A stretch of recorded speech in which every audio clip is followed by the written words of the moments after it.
Out of the box, the A1 Mini departs radically from the traditional black anodized aluminum frames that have dominated the budget printing market for a decade.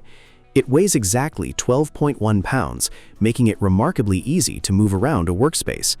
The chassis relies heavily on high-grade polycarbonate elements wrapped around a robust cantilevered aluminum extrusion rail system.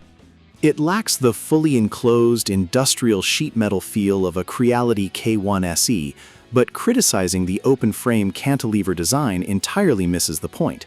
By prioritizing premium linear rails and high-tolerance injection-molded plastics over a heavy metal box, the engineers delivered a remarkably rigid machine with a tiny physical footprint.